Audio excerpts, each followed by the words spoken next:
Mabadiliko ya kiufundi, mwalimu ameamua kuapply na hizi mechi kila mtu lazima aoneshe. Msemaji wa klabu ya Simba, Ahmed Ally, amezungumza kwa bashasha na fahari kubwa kuhusu namna msimu wa Ligi Kuu Tanzania Bara 2024-2025 ulivyomalizika kwa upande wa kikosi chake.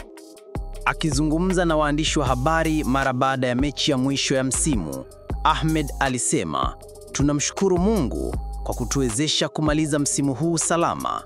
Tumepitia changamoto nyingi, lakini wachezaji wetu wameonyesha kiwango cha juu na kujituma kwa hali ya juu uwanjani." Alieleza kuwa moja ya mafanikio makubwa msimu huu ni namna kikosi cha Simba kilivyowapa nafasi wachezaji wengi, hasa vijana, kucheza kwa dakika nyingi na kupata uzoefu wa kipekee.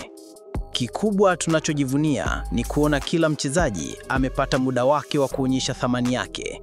Hii ni ishara kwa Simba ni timu ya maendeleo na fursa kwa kila mmoja, alisema. Ahmed Ally pia hakusita kuonesha imani kubwa kwa wachezaji wake kwa msimu ujao.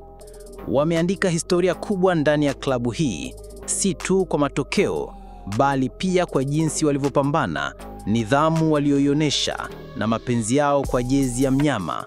Tunabaki kuwaamini na kuwasimamia kwa moyo wote.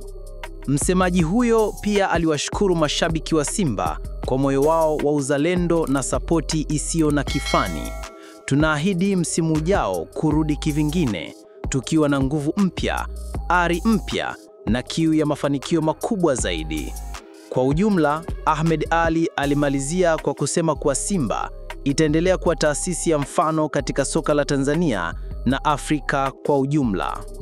Kwa habari kama hizi na nyinginezo motomoto, usisahau kugusa neno subscribe hapo chini ya video hii.